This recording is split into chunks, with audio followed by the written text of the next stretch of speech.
وہ ایک نوجوان صحابی تھے جو مدینہ طیبہ سے کچھ فاصلے پر ایک بستی میں رہتے تھے۔ دوستوں سے معلوم ہوا کہ مدینہ طیبہ میں ایک پیغمبر علیہ الصلاۃ والسلام تشریف لائے ہیں۔ چنانچہ حاضر ہوئے اور چوری چھپے کلمہ پڑھ لیا۔ واپس گھر آ گئے۔ گھر کے سب لوگ ابھی کافر تھے، لیکن محبت تو وہ چیز ہے جو چھپ نہیں سکتی۔ اپنی طرف سے چھپایا کہ کسی کو پتہ نہ چلے، مگر نبی علیہ الصلاۃ والسلام کا کوئی تذکرہ کرتا تو یہ متوجہ ہوتے۔ چنانچہ گھر والوں نے اندازہ لگا لیا کہ کوئی نہ کوئی معاملہ ضرور ہے۔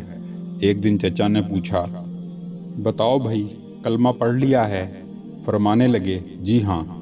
چچا کہنے لگا، اب تیرے سامنے دو راستے ہیں، یا تو کلمہ پڑھ کے اس گھر سے نکل جا، اور اگر گھر میں رہنا ہے تو پھر ہمارے دین کو قبول کر لے۔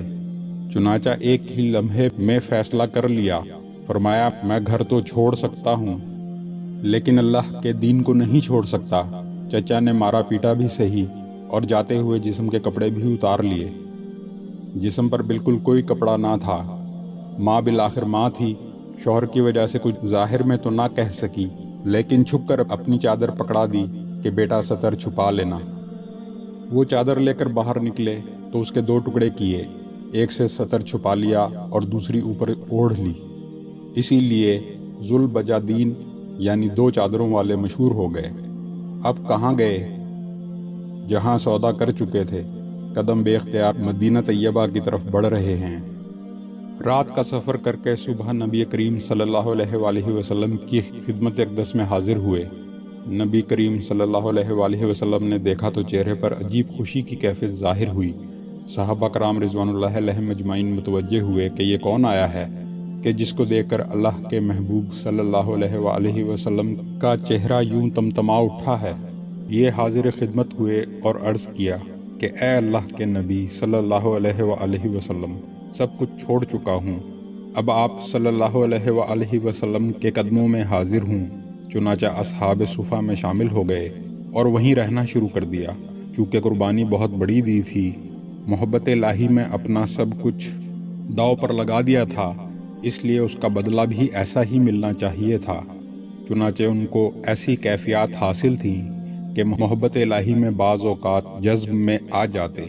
حدیث مبارکہ میں آیا ہے، یہ حضرت عبداللہ ذوالبجادین رضی اللہ تعالی عنہ مسجد نبوی صلی اللہ علیہ وآلہ وسلم کے دروازے پر بعض اوقات بیٹھے ہوتے تھے اور ایسا جذب طاری ہوتا تھا کہ اونچی آواز سے اللہ اللہ اللہ کہہ اٹھتے۔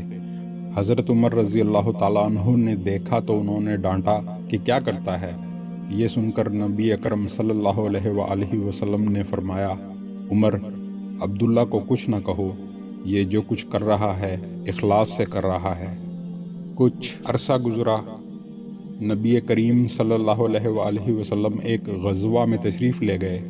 حضرت عبداللہ ذوالبجادین رضی اللہ تعالیٰ عنہ بھی ساتھ تھے۔ راستے میں ایک جگہ پہنچے تو بخار ہو گیا۔ نبی کریم صلی اللہ علیہ وآلہ وسلم کو پتہ چلا تو آپ صلی اللہ علیہ وآلہ وسلم ابو بکر رضی اللہ تعالیٰ عنہ کو لے کر تشریف لائے۔ جب وہاں پہنچے تو حضرت عبداللہ ذوالبجادین رضی اللہ تعالیٰ عنہ کے چند لمحات باقی تھے۔ نبی اکرم صلی اللہ علیہ وآلہ وسلم نے ان کے سر کو اپنی گود مبارک میں رکھ دیا۔ یہ وہ خوش نصیب صحابی رضی اللہ تعالیٰ عنہ ہیں جن کی نگاہیں چہرہ رسول صلی اللہ علیہ وآلہ وسلم پر لگی ہوئی تھیں اور وہ اپنی زندگی کے آخری سانس لے رہے تھے۔ سبحان اللہ۔ گود مبارک میں ہی اپنی جان اس کیفیت میں جان آفرین کے سپرد کر دی۔ نبی کریم صلی اللہ علیہ وآلہ وسلم نے ارشاد فرمایا، ان کے کفن دفن کی تیاری کرو۔ آپ صلی اللہ علیہ وآلہ وسلم نے اپنی چادر بھجوائی اور فرمایا کہ عبداللہ کو اس چادر میں کفن دیا جائے گا۔ سبحان اللہ۔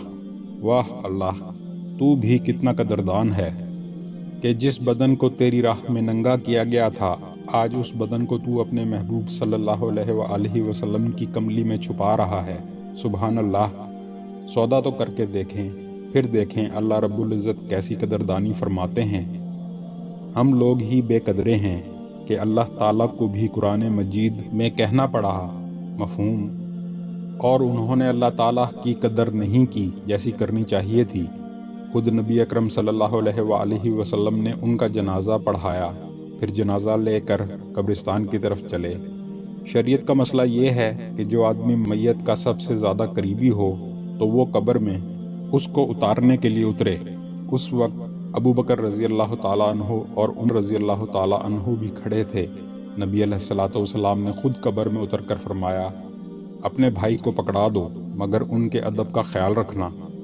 آپ صلی اللہ علیہ وآلہ وسلم نے اس عاشق صادق کو اپنے ہاتھوں میں لیا اور زمین پر لٹا دیا، گویا امانت کو زمین کے سپرد کر دیا۔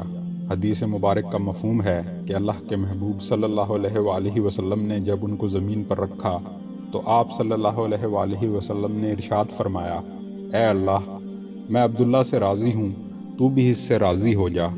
یہ ایسے الفاظ تھے کہ حضرت عمر رضی اللہ تعالیٰ عنہ بھی سن کر وجد میں آ گئے اور کہنے لگے کہ میرا جی چاہتا ہے کہ کاش آج نبی کریم صلی اللہ علیہ وآلہ وسلم کے مبارک ہاتھوں میں میری میت ہوتی۔